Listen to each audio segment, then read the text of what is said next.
In this course we will study Texel density. You asked me what Texel density is, how to use it in 3ds Max. We will go from theory to practical examples with some tools, some that are free, some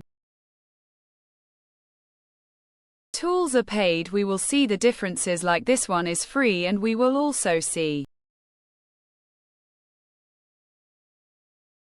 UV reactor, which in beta is free right now, that can also be used within the management of text density. This is a more complex element. We will see.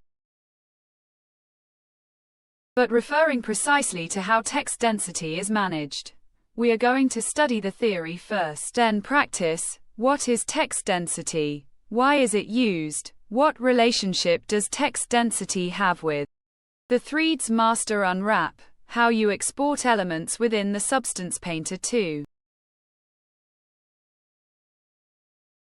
Relationship to the Texel density. To have a coherent relationship between what the texture resolution and the concept of Texel density, I expect you ready for this new course.